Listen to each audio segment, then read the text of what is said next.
大家好，我哋今日嚟睇下小狐狸同神奇魔法盒嘅故事啦。有一日，小狐狸喺森林揾到一個百靈鳥魔法盒，好靚呀！只要錄少少聲音入去，個盒就會學到嗰個人把聲，仲好有感情添。小狐狸覺得好好玩，就諗住同大家開個玩笑。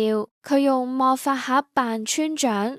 老熊把聲廣播：今日停課一日。兔子同學聽到好開心，差啲就錯過咗最重要嘅秋季採收啦。點知村長老熊行過嚟，大家先發現原來頭先把聲係假㗎。小狐狸知錯啦，乖乖地交出魔法盒，同大家道歉。村長話：記住啊，聽到奇怪消息唔好只聽聲音，一定要親自去求證。大家學識咗呢個道理，一齊開開心心去採收啦。